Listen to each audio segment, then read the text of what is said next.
November 12, 1942, Richmond, California. At the Permanente Metals Corporation's Yard No. 2, a complete 441-foot cargo vessel weighing 28,490,000 pounds stood ready to glide into San Francisco Bay. This ship, the SS Robert E. Peary, had been assembled in an astonishing 4 days, 15 hours, and 29 minutes. In traditional shipyards, master builders had taken 6 to 8 months to construct vessels of comparable size, a standard unchanged since before the American Revolution. Yet, here was a fully completed Liberty ship, ready to serve, produced in a fraction of that time. More than 1,000 workers stepped back from the finished hull. Not seasoned shipwrights or lifelong craftsmen, but former clerks, farmers, housewives, and laborers who had learned welding only weeks earlier. A crowd of officials, journalists, and rival shipyard owners gathered to witness a moment that would redefine industrial production. A demonstration that would reshape American manufacturing and echo across generations. The calculus of Allied victory was being written not through battle strategies, but through production statistics that defied every long-held assumption about how ships could be built. This transformation had its origins nearly 2 years earlier, on December 27, 1940, when Henry Kaiser signed his very first shipbuilding contract. At that time, Kaiser had never built a ship, never managed a shipyard, and had spent his career constructing massive dams and infrastructure projects across the western United States.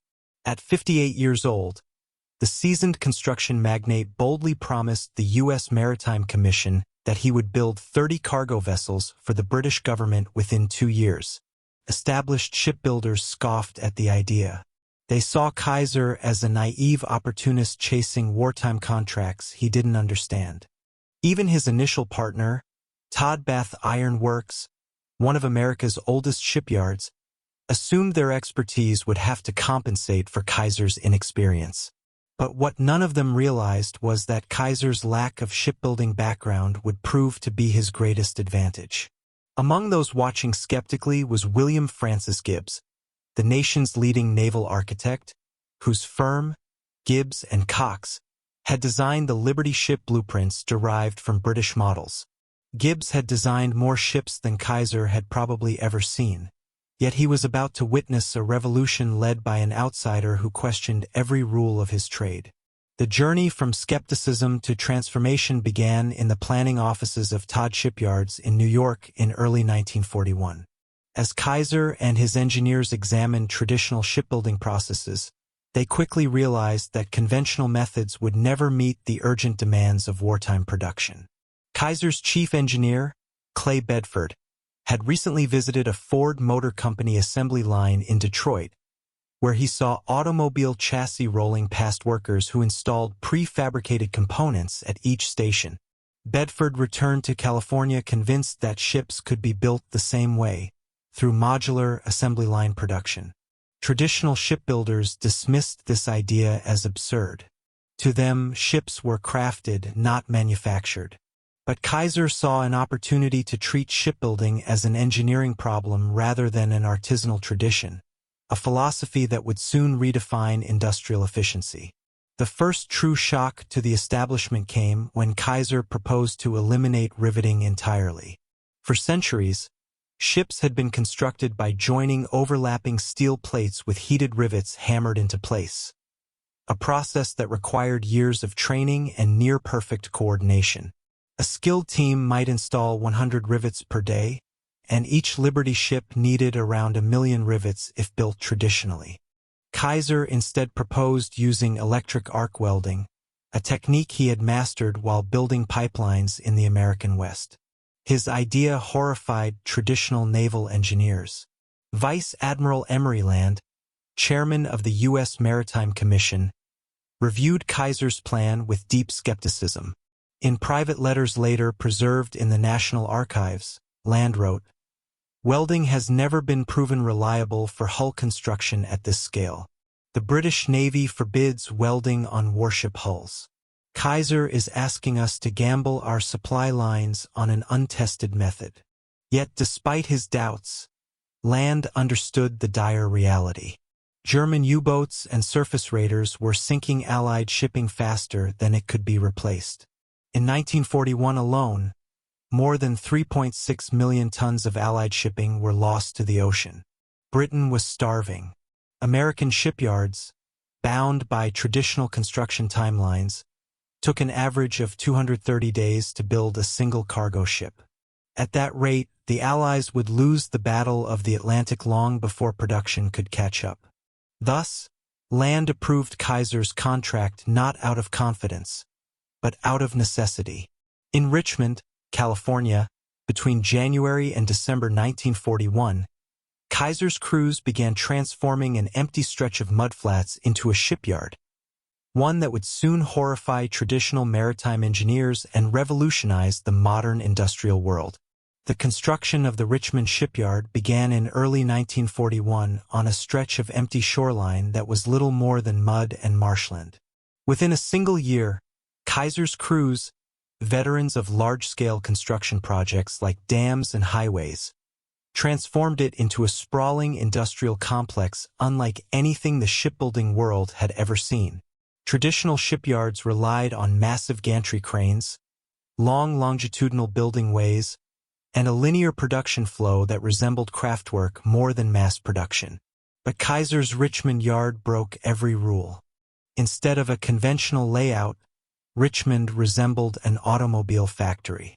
Wide-open areas surrounded 7 parallel building ways, with railroad tracks crossing every section to move immense prefabricated components, some weighing over 150 tons. Overhead cranes, spaced roughly every 100 feet, were capable of lifting entire ship sections into position. To experienced shipbuilders, it looked chaotic. To Kaiser, it was efficiency embodied.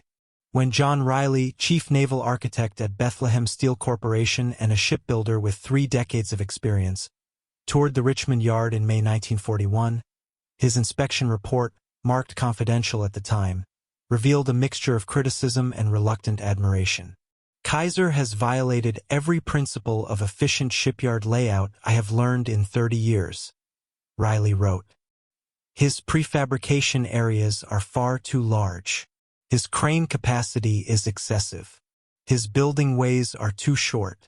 Yet I must admit the facility is designed precisely for what he claims: rapid assembly of prefabricated sections. Kaiser's radical facility was only the first part of the revolution. The next would come with the people who worked there. Traditional shipyards drew their labor force from generations of maritime families, where skills were passed from father to son. Kaiser's approach was entirely different. He advertised across America, promising 20% higher wages than average industrial rates and offering to train anyone willing to work, regardless of experience. By August 1941, the first recruits began arriving in Richmond, a mix of secretaries, farmers, homemakers, clerks, and factory hands. Most had never set foot in a shipyard, yet within weeks, they were producing results that stunned traditional builders. Kaiser's genius lay in simplifying complex work into repeatable, teachable tasks. Borrowing ideas directly from the Ford assembly line, he broke down ship construction into discrete, standardized operations that unskilled workers could master quickly. By October 1941, Richmond employed over 10,000 workers, but fewer than 200 had any prior experience in maritime construction. Traditional welders typically trained for 4 years before earning certification. Kaiser's instructors taught focus techniques in 2 weeks, training people not to weld everything, but to weld specific components, like vertical seams on bulkheads or horizontal deck joints, which they would perform repeatedly. This modular approach to training and work organization soon proved devastatingly effective. Through late 1941 and into early 1942, construction times began to drop sharply. Kaiser's first Liberty ship took 197 days to complete. The second, 169 days. By the 5th ship, the timeline had fallen to 128 days, and by the 10th to 97 days. By spring 1942, Richmond was producing Liberty ships in an average of 70 days, matching and soon surpassing the output of the most experienced traditional shipyards. The secret to this exponential improvement was the prefabrication system that traditional shipwrights had dismissed as folly. Instead of building ships from the keel upward in strict sequence, Kaiser's yards built entire sections simultaneously across the facility. While one team assembled the bow in a prefabrication bay, another built the stern, a third completed deckhouses, and others constructed bulkheads, cargo holds, and engine compartments, all at once. Once complete, giant cranes transported the finished sections to the building ways, where welding crews quickly joined them together. In a 1943 interview with Fortune magazine, Albert Wooding, production supervisor at Richmond Yard No. 2, explained the radical efficiency of the process. In traditional shipbuilding, you can't install the engine until the engine room exists. You can't build the engine room until the hull is finished. Everything happens in sequence. Kaiser's approach allows parallel production. While one team welds hull plates, another assembles the engine elsewhere. When both are ready, we simply lower the complete engine into the finished room and weld it in place. What once took weeks now takes hours. These innovations produced efficiency gains that defied belief. A conventional shipyard might assign 50 workers to install an engine over 3 weeks in cramped quarters. Kaiser's method had 200 workers assemble the entire engine and its mount in an open space within 5 days.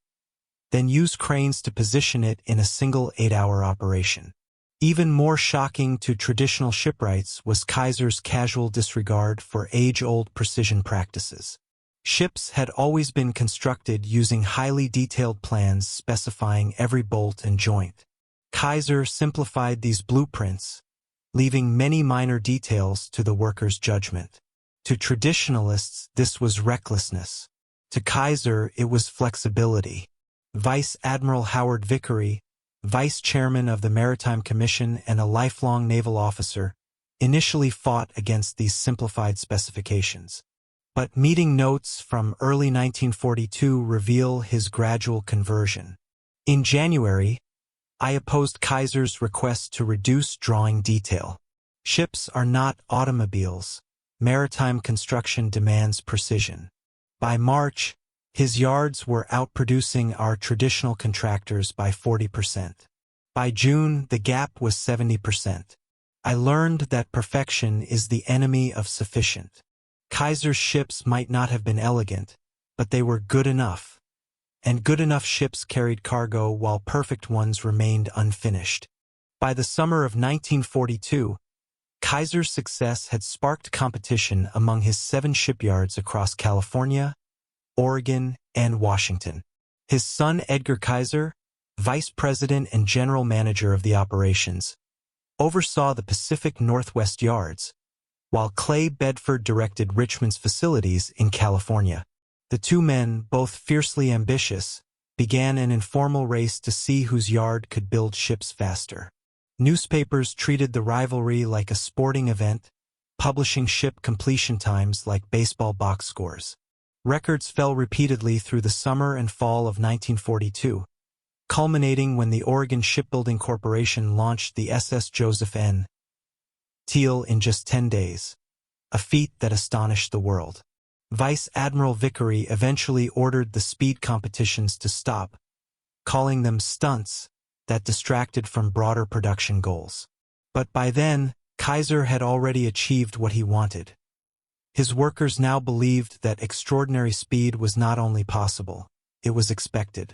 That belief would set the stage for the most astonishing demonstration of industrial capability in modern history, the 4-day construction of the SS Robert E. Peary. By late 1942, Kaiser's shipyards were already rewriting the limits of production speed. Yet Henry Kaiser himself remained restless. He believed that his assembly line approach could still go far beyond the current record, if every element of the process were synchronized perfectly. The idea of building a Liberty ship in less than 5 days began as a morale experiment, not a practical production plan. According to Clay Bedford, general manager of the Richmond Shipyards, Kaiser first proposed the challenge in a casual meeting that autumn. Henry looked at our charts, Bedford later recalled, and said, "If we can do one in 10 days, why not 5? What's stopping us besides our imagination?" At first, most of his engineers thought he was joking. Even with prefabrication, the logistics seemed impossible.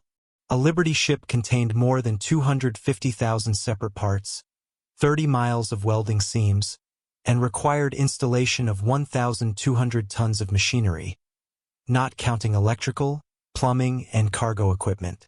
Yet Kaiser saw the challenge as a test of coordination and planning, not manpower.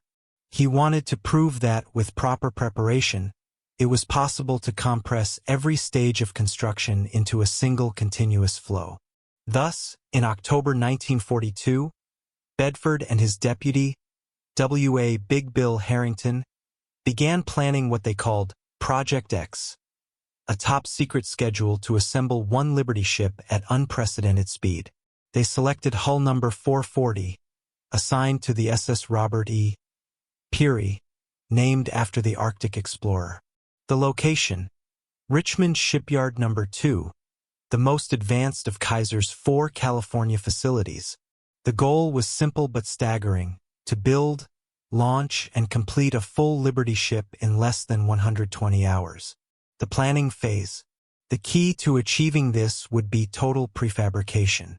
Every possible section of the ship, from deckhouses and hull segments to masts and even lifeboat davits, would be built in advance, waiting in warehouses until the moment construction began. The planning teams broke the ship into 97 modular units, each labeled and scheduled for delivery to the building ways at precise times. A detailed timeline chart, preserved today in the National Archives, shows the breakdown hour by hour. It assigned every major assembly to a specific window stern installation at hour 10, engine mount at hour 42, superstructure welds at hour 60, and final paint and inspection at hour 100. To ensure accuracy, Bedford held rehearsal drills weeks in advance. Entire teams practiced moving prefabricated sections across the yard using cranes, aligning them, and welding them in place, all without the actual ship present. It was effectively an industrial choreography exercise. Bedford later said, "We treated it like an orchestra performance. Every team knew its cues, timing, and handoffs. The goal was to make the ship rise from the ground like it was being played into existence." The construction begins. At 12:01 a.m. on November 8, 1942, a whistle blew to signal the start. More than 1,200 workers were present at the site: welders, crane operators, pipe fitters, electricians, and inspectors. Floodlights turned night into day. As soon as the keel was laid, cranes began lowering prefabricated sections into position. Welding arcs lit the night like flashes of lightning as crews worked in 12-hour shifts with military precision. Reporters from Life and Time magazines were granted limited access and later described the scene as a battle fought with sparks instead of bullets. By hour 24, the lower hull was already complete. By hour 48, the stern and bow had been joined, and the ship began to resemble a recognizable vessel. At hour 60, the engine and boilers, preassembled as a single modular block, were installed and connected to the propeller shaft. Throughout the process, Bedford's command post monitored progress using a massive board marked with clocks and color-coded lights representing each team. If any group fell behind, substitute crews were dispatched immediately. In his field notes, Bedford recorded that the longest delay during the entire build was only 53 minutes, caused by a temporary shortage of welding rods. By hour 96, the ship stood complete except for paint, wiring checks, and safety inspections. Workers raced to attach the lifeboats, railings, and rigging. Finally, at 3:27 p.m. on November 12, 1942, after 4 days, 15 hours, and 29 minutes, the SS Robert E. Peary was declared complete. Thousands of spectators gathered to watch as the ship slid down the ways into the water, cheered by workers who had slept in cots beside their stations for days. A New York Times reporter present that day wrote, "It was not merely the speed that stunned us, but the precision.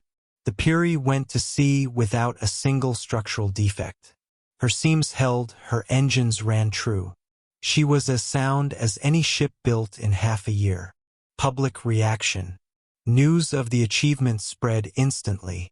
American newspapers from coast to coast ran headlines celebrating the four-day ship. President Franklin D. Roosevelt, in a radio address later that month, praised Kaiser's team as a symbol of what free men, properly organized, can achieve. Across the Atlantic, British officials reacted with amazement. Sir Arthur Salter, a senior member of the British shipping mission, visited Richmond in December and remarked, "This is not shipbuilding, it is ship manufacturing, and it will win the war." Within weeks, the SS Robert E. Peary was fully outfitted and joined the Atlantic convoys carrying war supplies to Europe. She survived the war and was scrapped only in 1963, having logged over 300,000 miles of service. Yet the Peary's true significance was symbolic. It proved that Kaiser's methods were not just experiments, they were the future. The four-day ship became a national legend, inspiring thousands of workers across all Kaiser yards to aim higher. Production times dropped dramatically across the board. By early 1943, the average construction time for a Liberty ship nationwide had fallen to 42 days, a direct consequence of the methods pioneered at Richmond. Kaiser had done more than set a record. He had redefined what was possible in modern industry. As Fortune magazine wrote in 1943, "What Henry Kaiser has done for ships, America may yet do for everything else it builds." While the SS Robert E. Peary demonstrated the technical genius of Kaiser's prefabrication and assembly line methods, the true revolution also lay in the people who made it happen. Kaiser did not rely on traditional shipyard labor pools, which typically consisted of multi-generational maritime families. Instead, he opened his yards to anyone willing to work, advertising across America and offering wages 20% higher than standard industrial rates. His promise was simple. If you were willing to learn, he would train you. The first groups of workers arrived in Richmond, California, in August 1941. They included women, African Americans, immigrants, clerks, farmers, and housewives, individuals who had never set foot in a shipyard. Kaiser's training programs were radically different from traditional apprenticeships. Conventional shipbuilding required 4 years just to become a competent welder, and a decade to achieve master craftsman status. Kaiser broke down the work into specific, repeatable tasks, allowing workers to become proficient in 2 weeks. For instance, a worker might only need to weld vertical seams on bulkheads or horizontal plates on the deck, tasks repeated hundreds of times. Complex roles, like crane operation or fitting engines, required 4 to 6 weeks of training. But once trained, workers were immediately productive.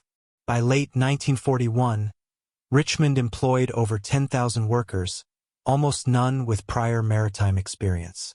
Yet by spring 1942, construction times for Liberty ships were already dropping dramatically. Kaiser's methods demonstrated that industrial skill could be taught quickly and did not have to be inherited over generations. The workforce was also remarkably diverse for 1940s America. At the peak of production in 1944, Kaiser's 7 yards employed nearly 196,000 workers, including over 40,000 women, who made up 27% of Richmond's workforce. African American workers held skilled positions in welding, fitting, crane operation, and even supervisory roles, a level of workplace integration that was highly unusual at the time. Kaiser also innovated in worker welfare. He recognized that long hours and demanding labor required support. To care for his massive workforce, He partnered with physician Sidney Garfield to create prepaid medical programs, which later evolved into Kaiser Permanente, one of America's largest health maintenance organizations. These programs provided preventive care, on-site clinics, and rapid access to medical treatment, revolutionary ideas for industrial health. Beyond healthcare, Kaiser fostered morale and community. During Christmas 1943, instead of simply giving workers time off, he organized celebrations at the shipyards. Cafeterias served full holiday meals for all shifts, local churches sent carolers, and the Richmond Municipal Band performed. Kaiser himself visited, shaking hands and thanking workers personally. These policies were not mere charity. They maximized productivity and loyalty. Workers felt valued, understood their role in a larger mission, and were motivated to maintain the extraordinary pace required for wartime production. By mid-1944, Kaiser's 7 shipyards had produced over 800 Liberty ships, and his methods had spread. Across the United States, 18 shipyards were using prefabrication and welding, producing a total of 2,400 vessels by that point. The social impact extended beyond the shipyards. Cities like Richmond, California, grew from 23,000 residents in 1940 to over 100,000 by 1943, driven entirely by shipyard employment. In Oregon, Kaiser built Vanport City, which became the state's second-largest city, housing over 40,000 workers and their families. The shipyards opened opportunities for women, minorities, and unskilled workers, allowing them to acquire skills that would shape their post-war careers.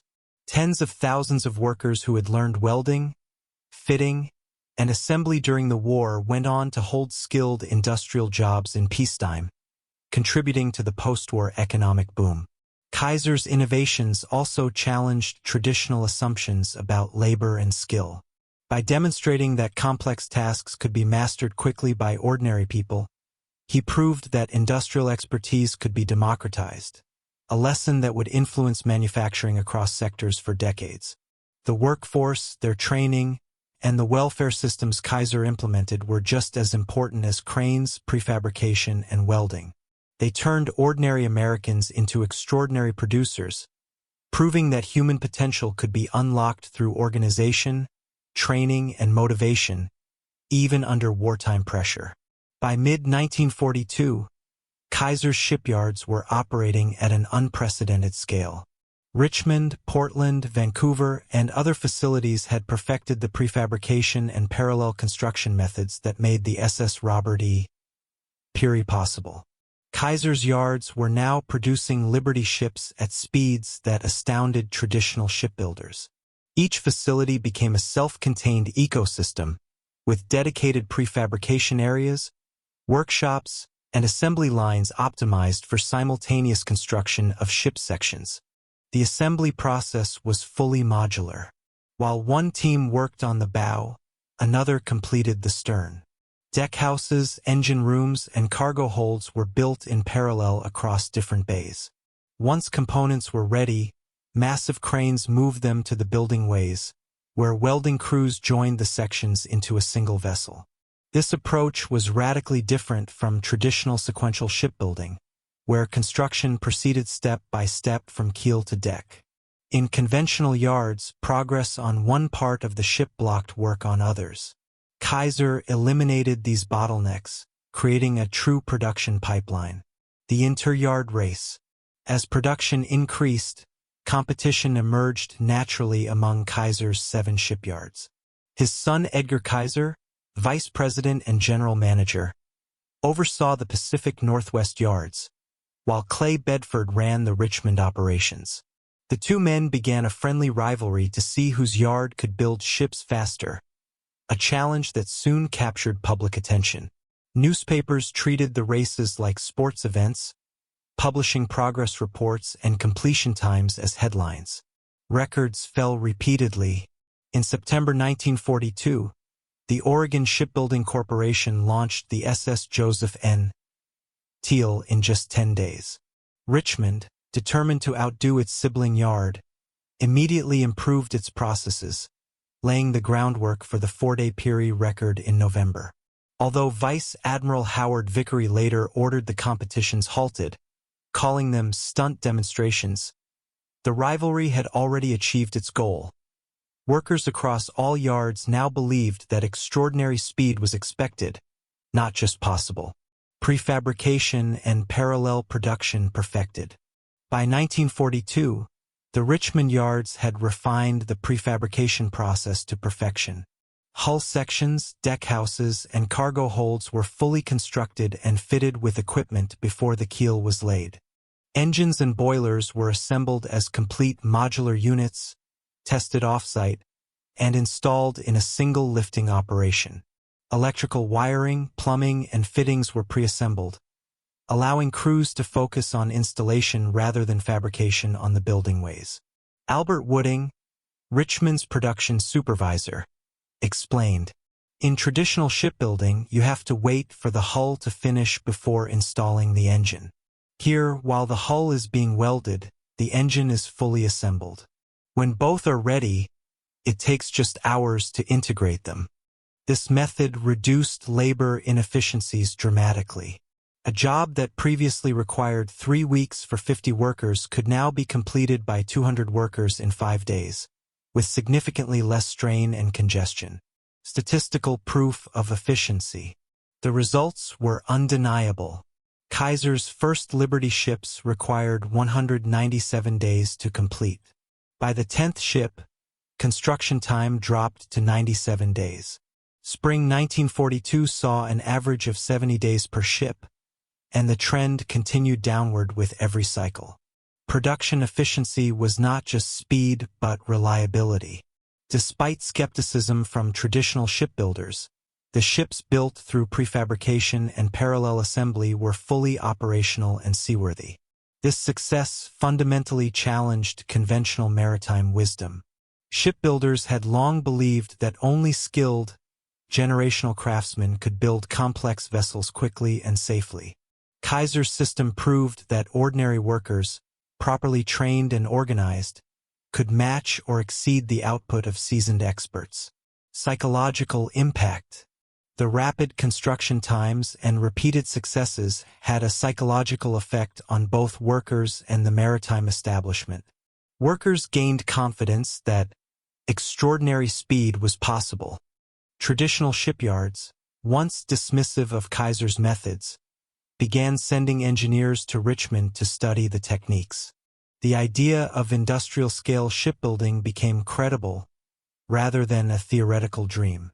By late 1942, it was clear that Kaiser's approach would redefine American maritime production, setting the stage for the massive Liberty ship output that would dominate the next 3 years.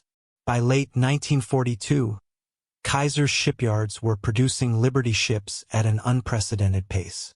The success of prefabrication, parallel construction, and specialized workforce training allowed the United States to meet the urgent demands of wartime shipping.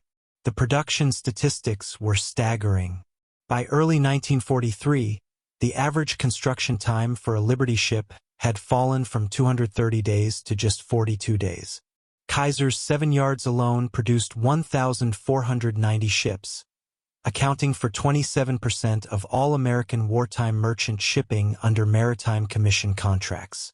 The most efficient yards, like Richmond Numbers 2 and 3, completed ships using as few as 350,000 worker hours, thanks to 24-hour, 3-shift schedules. The speed record set by the SS Robert E. Peary in November 1942, just 4 days, 15 hours, and 29 minutes, remained a symbol of industrial possibility, demonstrating that previously unimaginable goals were achievable with organization, planning, and teamwork. Liberty ships and the Battle of the Atlantic. The strategic significance of Liberty ships went beyond their numbers. German U-boats and surface raiders were sinking Allied shipping faster than traditional shipyards could replace it. In 1941 alone, 3.6 million tons of Allied shipping was lost to enemy action. Britain faced severe shortages of food, equipment, and supplies. Without rapid shipbuilding, the Allies risked losing the Battle of the Atlantic. Kaiser's yards changed that equation.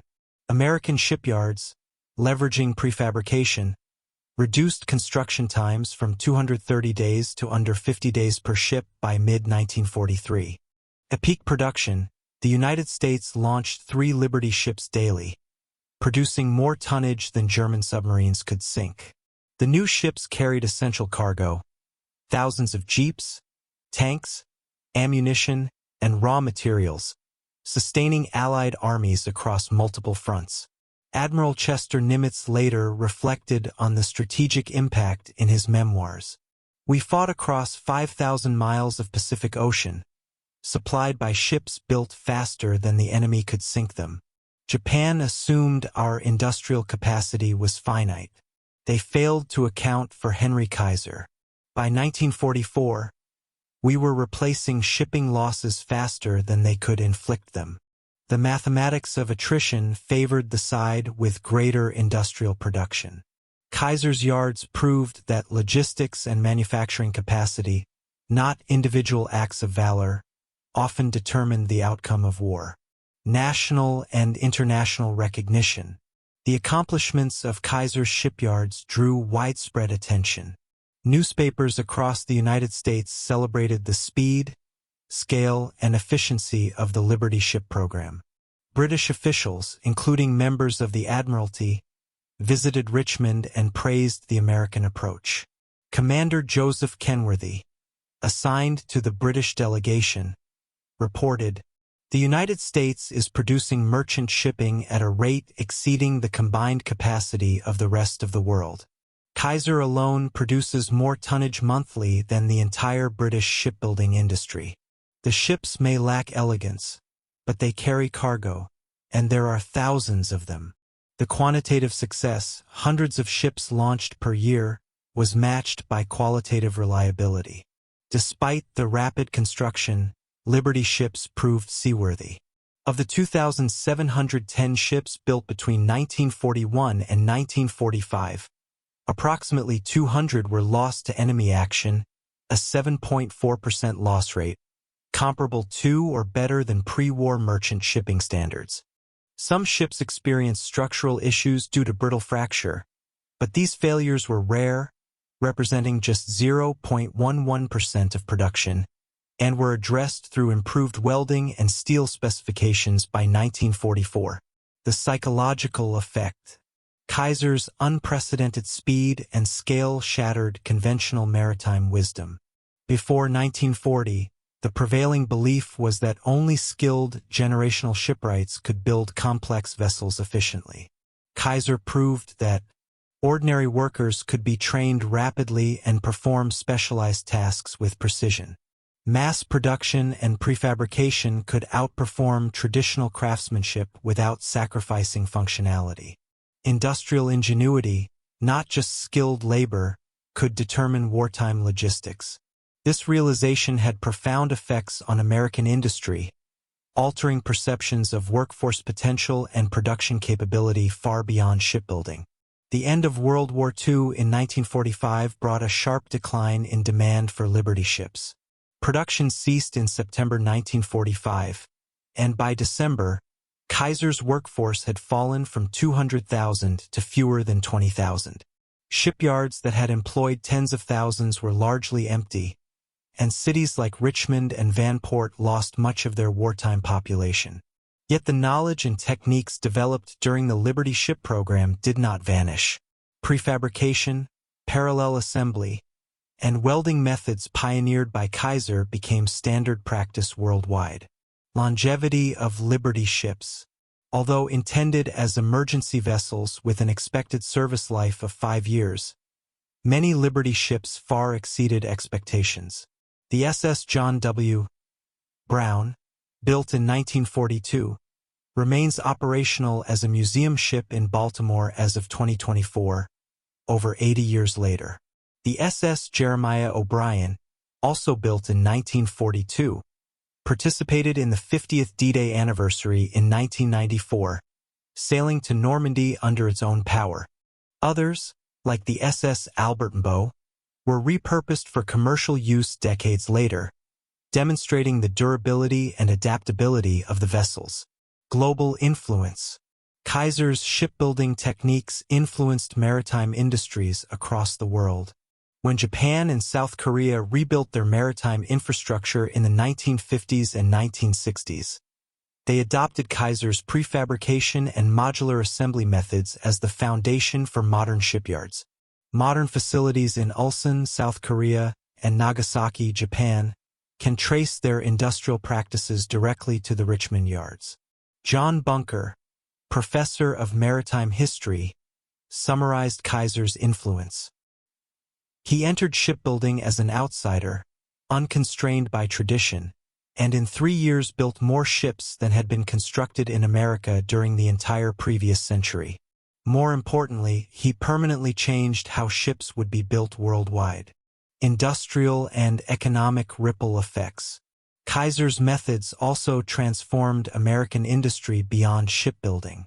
Steel production expanded, with the Fontana Steel Mill in California supplying the shipyards and producing 700,000 tons of steel annually.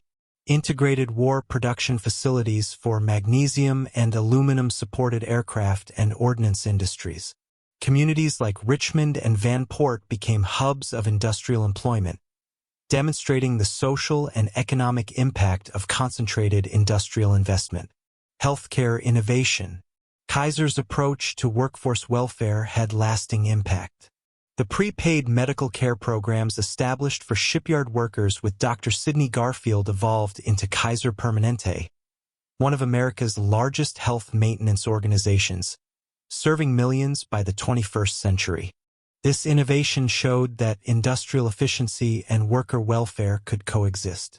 By providing preventive care, on-site clinics, and accessible health services, Kaiser ensured that workers remained healthy, productive, and motivated, a concept later adopted widely across American industry. Legacy in industrial practice. The organizational principles developed in Kaiser's yards, parallel production, simplified specifications, rapid training, and modular assembly, became foundational concepts in modern operations management, industrial engineering, construction and manufacturing industries worldwide. Professor Michael Porter of Harvard noted that the Liberty ship program demonstrated rapid capability development. Industrial capacity could be expanded quickly when properly organized, overturning assumptions about fixed production limits. The Liberty ship story became a case study in human and industrial potential, showing that ordinary people, when trained and organized, could achieve extraordinary results, even under extreme pressure. Kaiser's revolutionary shipbuilding methods were remarkable not only for speed but also for measurable efficiency, cost-effectiveness, and operational impact. Worker efficiency. The first Liberty ships required approximately 1.1 million worker hours to complete. By 1943, as workers gained experience and processes were refined, average labor input dropped to 486,000 worker hours per ship. The most efficient yards, Richmond numbers 2 and 3, reduced construction to 350,000 worker hours, utilizing 3-shift, 24-hour production schedules. This dramatic improvement showcased the power of specialized training, modular assembly, and prefabrication. Workers were not generalists but experts in specific, repeatable tasks, drastically reducing errors and wasted effort. Cost efficiency. Kaiser's methods also drove significant cost reductions despite wartime inflation. The first Liberty ships cost roughly $1.75 to $2 million each. By 1943, costs had fallen to $1.8 million, even with rising wages and material prices. This was achieved through learning curve effects, standardization, and reduction of construction time, demonstrating that faster production could also be more economical.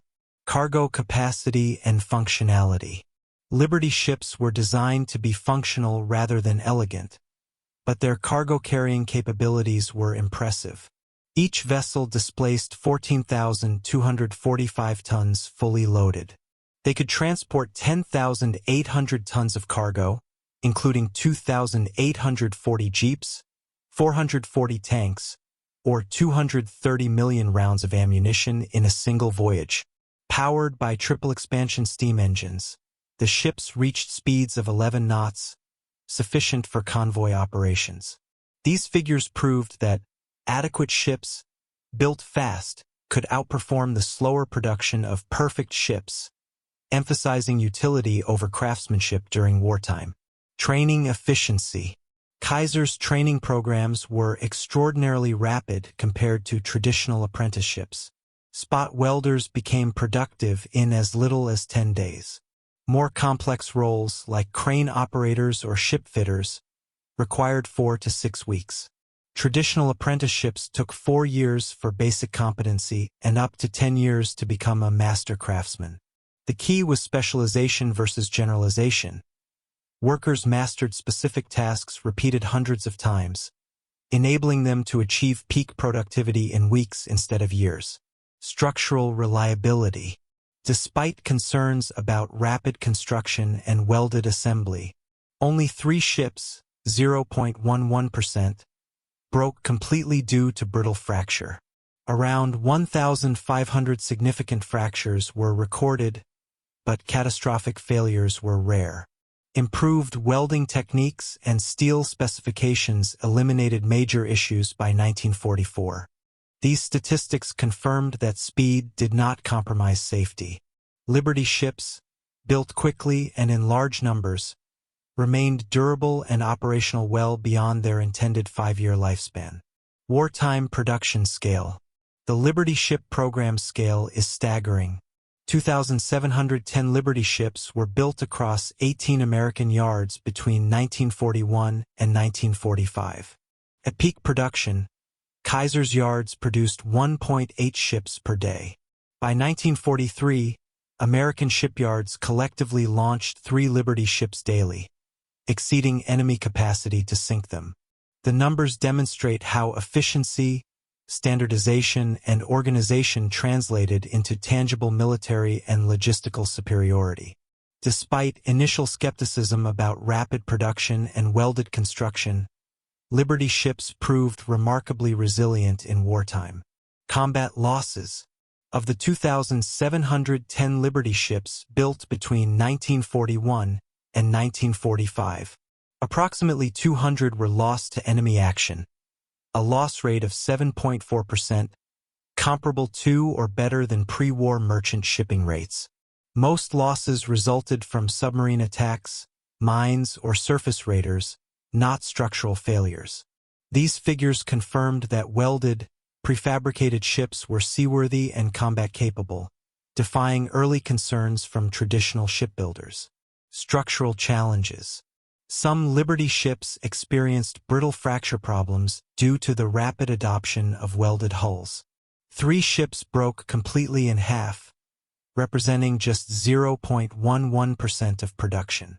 Around 1,500 instances of significant brittle fractures occurred across the fleet, typically in cold waters where steel became more brittle. These challenges prompted improvements in welding techniques and steel specifications, and by 1944, the problem had been largely resolved. Longevity and post-war service. The Liberty ships' durability went far beyond their intended 5-year lifespan. The SS John W. Brown, built 1942, remains operational as a museum ship in Baltimore, over 80 years later. The SS Jeremiah O'Brien, 1942, sailed under its own power to Normandy for the 50th D-Day anniversary in 1994.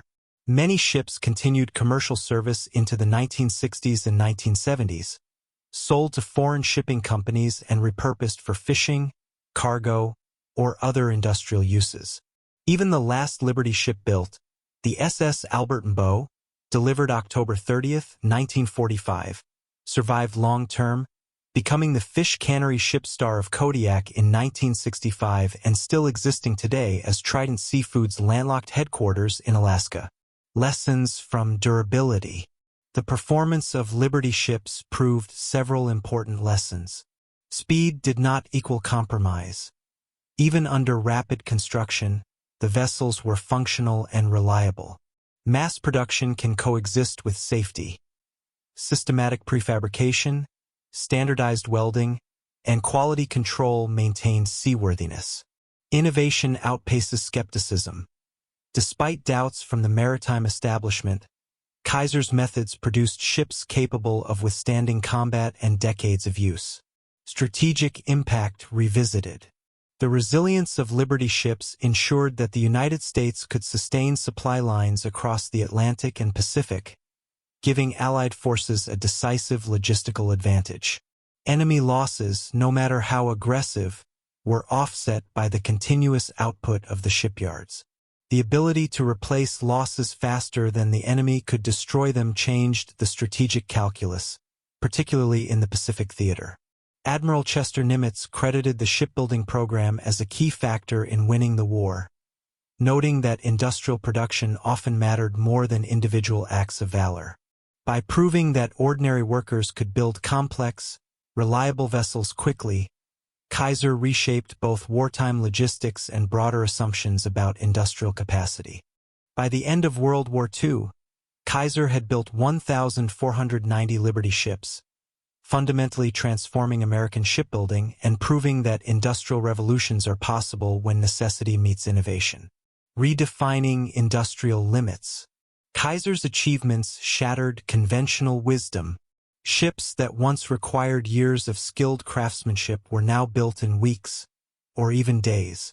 Ordinary workers, including women, minorities, and untrained laborers, demonstrated extraordinary productivity when trained for specific, repeatable tasks. Prefabrication, modular assembly, and welded construction became global standards, influencing shipyards from Japan to South Korea and shaping modern industrial production worldwide. Workforce transformation. Kaiser's shipyards empowered workers who had never imagined such opportunities. By 1944, Richmond alone employed 27% women, while tens of thousands of African American workers held skilled and supervisory roles.